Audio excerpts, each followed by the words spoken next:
Actually, there's 53 different series here, so we don't have a whole lot of time. But again, ratings are stupid. But also, do I not like it, or am I just stupid? Okay, you guys, so I have just created this beautiful tier list of every fantasy series that I have read, some sci-fi series as well. Even if I've only read the first book, I feel like some of these series I just haven't talked about, and I just want to have like one nice wrapped up video in which I discuss tons of fantasy series, because I also don't really know if my channel is like reaching the fantasy community. Like, I don't know, I just feel like I want to make it clear I love reading fantasy. It's my favorite genre, so I'm just trying to make sure that, like, we all know my opinions on some of the popular fantasy series. Just, you know, like all the other booktubers I watch, I know their opinions, and I feel like I need to establish my opinions. So here they are. Let's just get into it. I'm going to start by explaining kind of the tiers, as everybody does normally. Right, so we have all-time favorite. Of course, these are reserved for my all-time favorite series. There is quite a few in this. I feel like I'm gonna put quite a few in here, and I'm okay with that because, like, fantasy is my favorite genre. So, like, I'm already happy just to be there. Second, we have iconic, not quite all-time favorite, but really high up there. Then we have good ass time. You know, it was a good ass time. Then we have basic. I feel like basic, solid, kind of similar in a way here. Then we have I regret reading it. You know, it just wasn't for me, kind of. And then we have did not finish. There are a couple, even just the first book in the series, that I did not finish. So, if you have spent any time on this channel, you know that I love Cassandra Clare. So we have all of her series here, even her most recent published work. So I'm just going to talk about those 4 series quickly and kind of move on, because there's already so many other videos in which I discuss my opinions. I tier ranked like all of her books before, I think it was before Chain of Gold even came out, maybe? I don't know exactly, but I will leave that video for you if you want to see it. But I'm going to, this is already, I know this is going to be unpopular. This is an unpopular opinion, for sure. But I'm going to put the Mortal Instruments in all-time favorite. And I'm going to put the Dark Artifices in all-time favorite. And, ooh, I'm going to put the Infernal Devices in iconic, and Chain of Gold in iconic. Feel free to discuss this, yell at me, argue with me, all you want in the comments down below. I know this is not a popular opinion amongst her fans. Most people believe these are the superior series. Personally, I do not. I really enjoy the characters of her modern day stuff, but I won't get into it too much.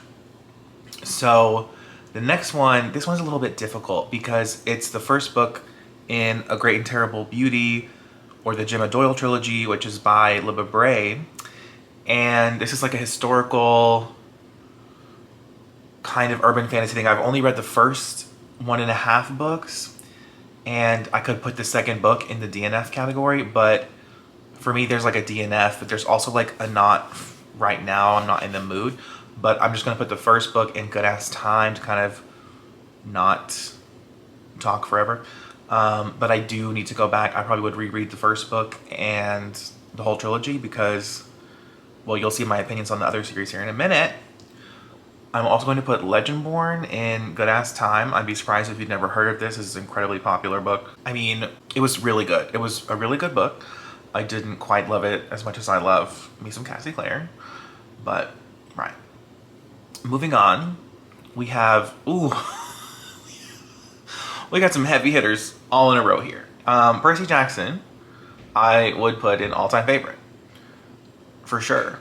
I did not read the series until I was in my 20s, but I loved it so much, especially the last 2 books in the series. I think they are incredible. The Poppy War, I just finished that trilogy this year, and I didn't realize all these. It's fine. The Poppy War is also an all-time favorite series for me. I think that the conclusion was perfect. I don't know how else it was supposed to end. I don't really care about battle scenes as much. So I mean, I was much more interested in the character journey of the main character. So I just obsessed. See, now I would have put The Name of the Wind. This is Name of the Wind, or the Kingkiller Chronicles. I would have put it in all-time favorite just from the first book. But I've since read the second book, and I'm just gonna put it in iconic, because the first book is like still an all-time favorite like book on its own, but the second book dragged a lot of my love for it down, which I was like, no, I'm gonna disagree with everybody and I'm gonna love it and everyone else is wrong. No, like the second book has a lot of issues. And not even the issues people talk about, it's just so overblown and doesn't have the same, I could do a whole review on it, but I'm just telling my general thoughts and opinions here on like 18, actually there's 53 different series here, so we don't have a whole lot of time. The Diviners is #1 for me. Like, that is my #1 all-time favorite series. I even love the conclusion of that series. I love all the characters. They mean everything to me. It is my favorite example of the found family trope. Like, I'm obsessed. I love the Diviners. I haven't talked about it in a while on my channel, but like, yeah. I think if you like Cassandra Clare, you should really read the Diviners. I feel like they're very similar in vibes. Very similar. And but I think that Libba Bray is a better writer. So, there's that. Also, we have Strange the Dreamer, which I'm also going to put in all-time favorite status. I think that Strange the Dreamer is, again, one of the most well-written books I've ever read. It's absolutely stunning. I could picture things, the way Laini Taylor writes just works so well for my brain. Just so well. And continuing on the Laini Taylor train, I did read the Daughter Smoke and Bone trilogy, I want to say last year, and I'm going to put that in good ass time. The first book, I'll probably put in iconic, but the second and third book dragged it down a little bit for me, so I'm just going to put it in good ass time, which the first book is so good. The first book is like just a hair below Strange the Dreamer, but yeah, and book 2 was really good too, so it's really the third book that kind of drags it down, but yeah. Okay, then we have Howl's Moving Castle, which I'm also just going to put in good ass time. I feel like this is going to be the most full row is good ass time, I hope. I mean, I'm always trying to have a good ass time, so there we go. Stormfront, or the first book in the Dresden Files, I'm also going to put in good ass time. And the first book I liked, the second book, not so much. So the second book I liked, I just didn't love it as much. I preferred the first book. I have yet to continue the series though, so I feel like I can't put it higher because I feel like these series, like, I immediately wanted to continue and read the next book, especially like the Diviners and Cassie Clare. Like, they were so addicting, and I just am not getting. Maybe if I read the third book, I would get there to like wanting to binge the whole bunch of the series, but I don't know. Next we have The Golden Compass, or His Dark Materials, or I believe it's Northern Lights, like in the UK. I'm gonna put this at the very top of good ass time. Like, I actually finished that whole trilogy and I binged the whole trilogy and I really liked it. I think that for me, I think the second book was the weakest, but I think overall the whole trilogy was still really good, and the ending had like a bittersweet ending that I enjoy. I like how endings like that series has. So there's that. I really hate to do this, but the next book is Akata Witch, and I'm gonna kind of have to put this in basic. I just didn't really. The thing is, I really liked Nettie Korfor's writing, but the characters to me didn't really like leap off the page in a way that I enjoy, and I felt like there was sort of I just didn't really feel like the bond between all these characters, like these main characters that we're supposed to kind of feel, but I am very intrigued to read more of her work. I just don't think I'm going to continue that series, but I have to put that there. Cinder, that's a tough one. I think I'm going to put Cinder in good ass time, like bordering on basic, because it's pretty cliche, but making it sci-fi, kind of twist on its head a little bit, so it's more than just basic, but it's not a lot more than basic. Like, it's still stories we've seen before in a way. Like, it's literally a Cinderella retelling. Like, how many Cinderella retellings are there? So that's where I'm putting that. Angel Fall, I'm going to have to also put in basic, even though it was on Time Magazine's 100 Best Fantasy Books. I don't really understand that because this was a little bit corny and the world is not explained at all. Like, they don't explain how we get to this angel apocalypse. They don't really explain anything other than that, like, there's a hot angel after our main girl. And, you know, I would love that for me, but in terms of story and world building, we don't really have much. Unless I missed it. I don't know. Next, we're gonna talk about the Raven Boys. I've only read the first 2 books in the Raven Boys, and the more I read, the more I feel like this.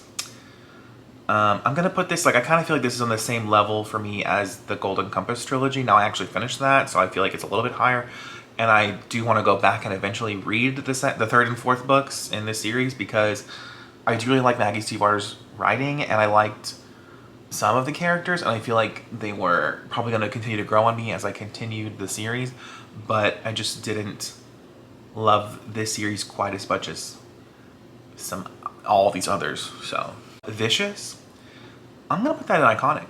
I think that Eli, I believe it's Eli, right? Eli and Victor, just absolutely fascinating. So fascinating. Like, that is probably my favorite V.E. Schwab book that I've read. And I need to continue the series too. I think I'm kind of waiting for like some sort of announcement about the 3rd book because I think there's gonna be a 3rd book. But I loved the way maybe she should write more sci-fi-ish type books. Because, yeah, I need to read more of her work too because I mean, she has a lot. And I've only read this and Darker Shade of Magic, as you can see, and Addie LaRue. But this is my favorite book by her so far that I've read. Next we have Shadow and Bone, which is easily the most basic thing. I think people say, like, if you go back and read it now, it's going to appear basic, but it's actually the thing that started off a lot of YA fantasy trends. So, like, maybe that there's some truth to that. I just don't know, because I read it like 3 years ago, 2 years ago. I really don't remember. But it's a basic Chosen One story. I think maybe it was the first one of the first ones with a female main character. I don't know. But especially the first book I actually really liked. I thought it was very well executed. The 2nd and 3rd books, just a mess. Absolute mess. That being said, I have a difficult relationship with this next book. So I actually read 6 of Crows and I gave it 2 stars. And then last month, I reread 6 of Crows, and now I'm going to put it in iconic because it's not an all-time favorite for me. And something about Bardugo's writing doesn't hit for me as lots of the other authors. But those characters, yeah, I get why people like 6 of Crows a whole lot. I still need to read Cricket Kingdom. I'm like 100 pages into it, so, and I'm enjoying it so far. So there's that. Next, we have an incredibly popular book, A Court of Thorns and Roses, which I think I'm going to put this in Good Ass Time, but towards the bottom of Good Ass Time because, again, it's kind of borderline basic, but it's not basic because it takes, I mean, it's a retelling of Beauty and the Beast, but it's also a retelling of something else that isn't as popular. So I feel like it's a little bit better than Cinder in that sense because it's not just like coming with only one influence. So there's that. Next we have The Kiss of Deception, which I am going to put again at the top of Good Ass Time. I kind of almost feel like there should be a level between these two, but this is a bitch to make, so I'm not doing, just pretend that, like, actually no, Good Ass Time is just, you know, like, if you're having good ass time while you're reading, I feel like that's the minimum. I mean, that's good. That's a good level to be at. So, The Kiss of Deception is a very fascinating premise, like about this girl who runs away from her kingdom, and then she's being followed by an assassin, but also the man she was supposed to marry, but you don't know which one is which, so it keeps you flipping the pages. And it's kind of, it was a really good gimmick. Yeah, and I read the 2nd book, but I didn't finish the 2nd book because I just got distracted by so many other books. But this is the trilogy I would go back and reread, like, all the way through, and I feel like I would have a good ass time. So I need to do that. Ooh, City of Stairs. I think I'm going to put that, like, again in the middle of Good Ass Time, because yeah, I feel like that feels right. It's, I don't, honestly, I don't remember much about it, but I remember like the world being intriguing, but the characters kind of left me with a little bit to be desired. So I mean, I feel like this is one I listened to it on audio, and I kind of want to reread it physically because I feel like it would make a difference, which is kind of what I did with Six of Crows. I feel like certain things are just better physically versus audio, and I feel like this is one because it's a little bit too epic fantasy for the audio, even though Strange Dreamer is like completely made up and stuff. But I mean, I just think there's just something about this that had a level to it that I feel like is not going to translate well on audio. So I need to reread it, but from what I remember, I would put it here. Next is a hard one. We have An Ember in the Ashes. Now, I read the first two books. So the first book I would put at the top, the very top of iconic. Like, not quite all-time favorite, but the top. But the second book did something that made me very mad. And for that, I'm going to have to put it in Good Ass Time. The first book is so good. It's actually like disappointing how good the first book was and how, but honestly, like the more I read, the more I'm like, I should probably continue the series because like Sabaa Tahir's writing itself is so good. She has, like, just as a writer, she's phenomenal. So, you know, if I was to read books 3 and 4, I would possibly change this. Next we have Burn For Me by Alana Andrews, which I'm gonna put like at the very bottom of Good Ass Time. I don't know why I started with this book instead of like the Kate Daniels series by them, but I just don't remember much about it. I did really enjoy the whole mystery fantasy thing. Like I love fantasy and mystery together, which I feel like is a theme in some of my favorites. But I don't know, it was kind of like a little too heterosexual for my taste, I guess. I don't know, even though like there's plenty of, is every single, no, there's no gay people in Poppy War, but, or Strange Dreamer. I don't know. It was good. It was a good time, but at the bottom of it, and I feel like I enjoyed all of these more than that, but I enjoyed this more than these for sure. So, you know, it was like a 4-star read.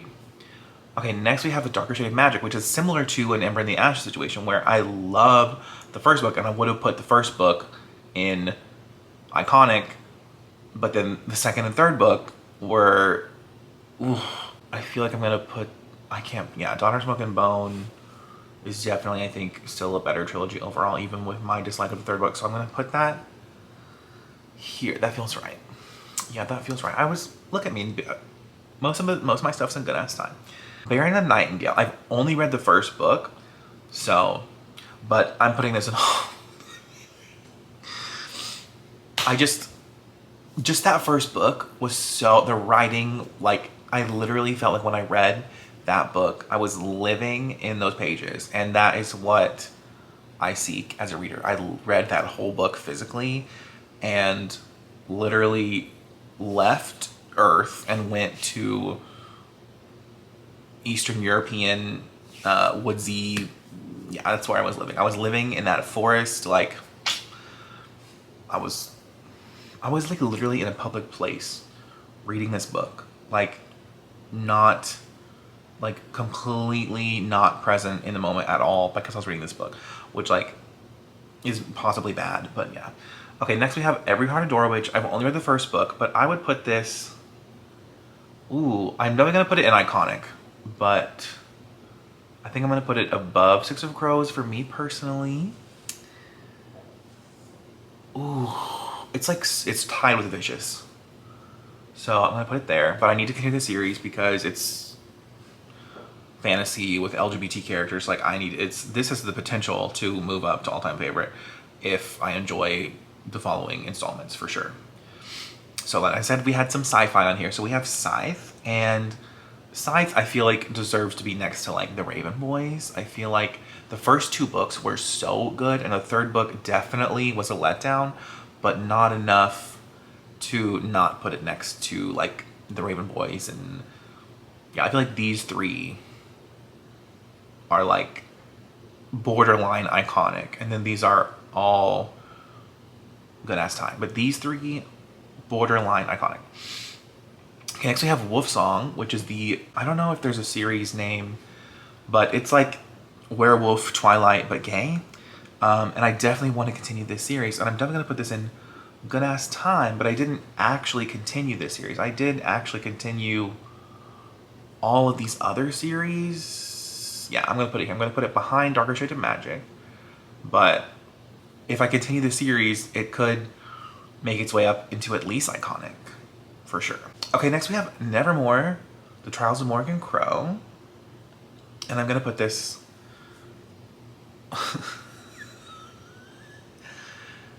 Ooh.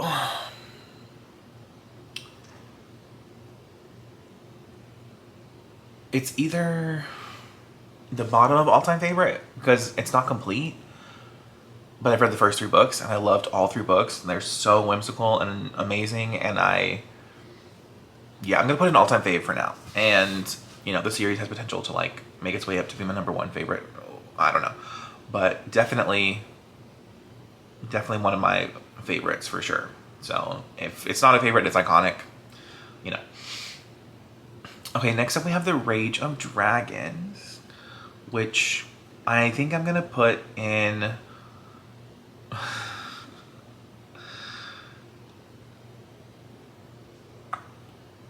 it's gonna go with the top basic. To me, see, people always complain about The Rage of Dragons and say that they don't like how the main character is so focused on revenge, and that was not even my issue with that at all. I just found it to be sort of, for me, emotionless and not the most, like, I just didn't attach to the characters or find anything. Like, there was a romance in that I felt like was out of nowhere, and I just did not understand where that came from. I just did not emotionally connect. I feel like I can emotionally connect with characters I don't like, but I wanted to love this book so bad. But then people have kind of compared this book, like the magic system of this book, like I don't know, the magic system to me isn't what I'm looking for exactly. I mean, I do love a good magic system, don't get me wrong, but I just feel like, I mean, my favorites, the magic system is not like what makes them a favorite. Like, I think it's, for me, like more the characters in the world in a sense.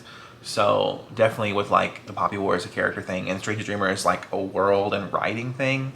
And I just think the writing of The Rage of Dragons wasn't my favorite, and I just did not, I have to be like emotionally invested, and I just was not that. Raybearer, I'm going to put, I just feel like it should go right between, like, it's, I need to finish this, I need to finish the duology, but I feel like it's better than, I mean, I only read the first book, so I don't know for sure, but better than Ember in the Ashes, but not, I wasn't as much fun for me as Legendborn.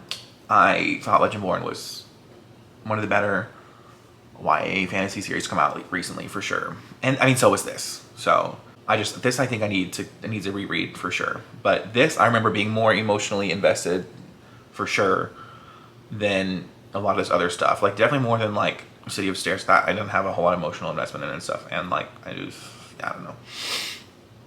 So there's that. Next we have Amari and the Night Brothers, which I'm gonna put this like next to Vicious. This isn't iconic. Like, this was so much fun. This was like definitely a good ass time, but also like above that. Like, it was just, the characters were so good, the plot was so good, the mystery was so good, the world was so good. Like, I love a good like magical hidden world. Like, that's my favorite shit ever. Obviously, like, look at my favorites. Like, I love a hidden magical world. Like, it's so good. So there's that. I put a Dowry of Blood on here. I just read the first book, but it does say it's gonna be part of a series, and this I'm gonna put like at the bottom of iconic, because I'm gonna actually put it above Six of Crows. I'm sorry, I thought the writing in this was better than Six of Crows. I mean, Bardugo, listen, the Bardugo stands are gonna come for me, and that's okay. That's okay. The writing from Dowry Blood was so good, and I would definitely continue the series. I feel like I was just happy to be there. Okay, next we have Assassin's Apprentice. Now this is a difficult one because I gave this first book 3 stars, but it has not left my brain. And I don't feel like Good Ass Time is a way to explain this book. Like it's not in that level. It's not like fun, but it's not fun. It's just, how do you describe it?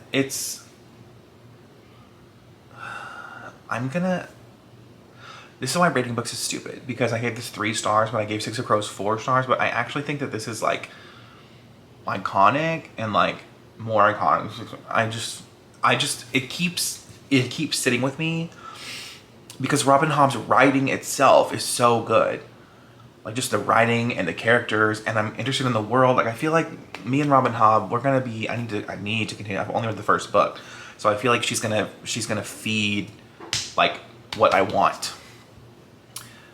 And I mean, this is exciting. To me, this is exciting when there's like so many books, because then you can just be in the world forever. So, which is obviously something I value based off of, the Cassie Clare love. All right, now let's get into some more sci-fi. We have Delirium by Lauren Oliver. Throwback, anybody? I'm definitely putting this like very bottom of basic. Just the very bottom of basic. It's about a girl. It's a dystopian. Like it's whatever. I don't know. Okay, next we're gonna talk about Renegades by Marissa Meyer, which I'm also going to put in basic, because I actually think I enjoyed it even less than Cinder, but more than Angel Fall, which again, I rated these different. I rated Angel Fall higher, I think, and ratings are stupid. Okay, Kingdom of the Wicked, most basic, the most basic. Almost I regret reading it, so super basic. I just, wanted to love that so much, and I just did not. Again, the Atlas 6. I'm also going to put that in basic, but it's definitely better than Kingdom of the Wicked and Delirium and Shadow and Bone. It's probably not as good. Honestly, Shadow and Bone I gave a way higher rating. The Atlas 6 was like,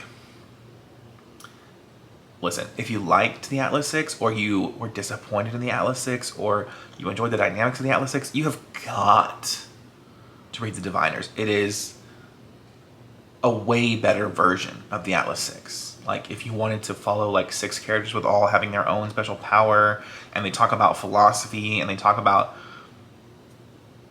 like predestination, like all kinds of shit, like you need to read the Diviners, because it is a much better version of the Atlas 6, because it's just, and it's way funnier. It's just way more, the characters are way better. But I do want to read more by Miss Olivia Blake. I am intrigued. The writing has me intrigued, but that was rough. All right. Next we have A Master of Jinn, which I remember nothing about. So I have to put it in basic because I really don't remember anything about it. But I feel that it's on par with like the Atlas 6. Like I think that there's an audience for this for sure. Obviously there's an audience for everything. But like I feel like there's more of an audience for this to be. I feel like I'm more the unpopular opinion with this versus the Atlas 6. I feel like a lot of people don't like it. But A Master of Jinn definitely has an audience. And I just, for whatever reason, for me, I just did not vibe with it. Now Red Rising, I'm going to put in I regret reading it, because I just did not like it. I did not like it so much, and I don't think I've ever disliked a book that much. I wanted to love it. Listen, I mean, their popularity for that book is insane, and when people said Hunger Games in space, I was like, wow, I need it. But I just did not enjoy anything about it. The writing, to me, it grated on me. I know this is a very unpopular opinion for sure, but I did not have any fun reading that. Maybe I just don't like dark books, I guess. I don't know. Then we have Murderbot, which I'm gonna put in, I don't regret it,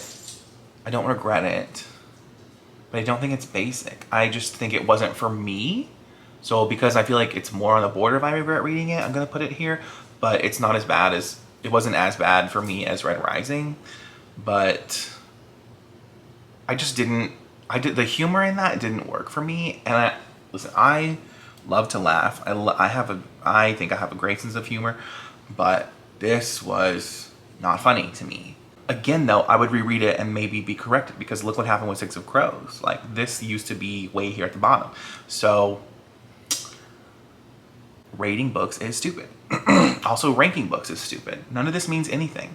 Serpent and Dove is like literally on the level of Kingdom of the Wicked. Like, these are the same story. Probably, I don't know. I just feel like they're like, except like this is like Demon from Hell, and this is like the Witch Hunter. So like maybe this one is a little bit better. It's just smidge. Like this I remember reading very quickly. It's very plot driven, so like you're just go, go, go, go, go. So I'll give it that. That's at least something to give it. But yeah. Okay, because I don't want to end on a bad note, I'm gonna get some of the bad ones out of the way now. So the 5th season was not for me. I don't think it's basic at all. It's nowhere near basic, but I cannot put that in good ass time. And I kind of do regret reading it, because if I hadn't read it, I would just never know I didn't like it. But also, do I not like it, or am I just stupid? You know, the latter is very plausible. All right, now we're going to talk about The Cruel Prince. I did not finish that book. I found it incredibly boring. Then we have The Gilded Wolves, which I found incredibly confusing. And that was my issue with the 5th season. It was I found it incredibly confusing. Again, the 5th season is maybe an audio situation. Like maybe I shouldn't have listened to it on audio. Maybe I should have read it physically. So there's that. Ace of Shades, I'm going to put in also basic, along the lines of Serpent and Dove, but I liked Serpent and Dove actually a little bit better. So, but I liked Ace of Shades more than Kingdom of the Wicked. So, you know, but I definitely think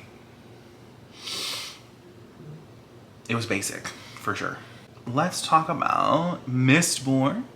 Again, the first book. See, this is what happens to me so often. I love the first book, and then I continue the series, and my love diminishes. Except not the case with the Diviners, or Cassandra Clare, or Percy Jackson, or the Poppy War. You know, hopefully not the case with Mary Nightingale, but we'll see. So, Mistborn, for me, ooh, it's gonna go in good ass time, but where in good ass time? The first book would be like top of good ass time, but I'm going to have to put it overall as a trilogy.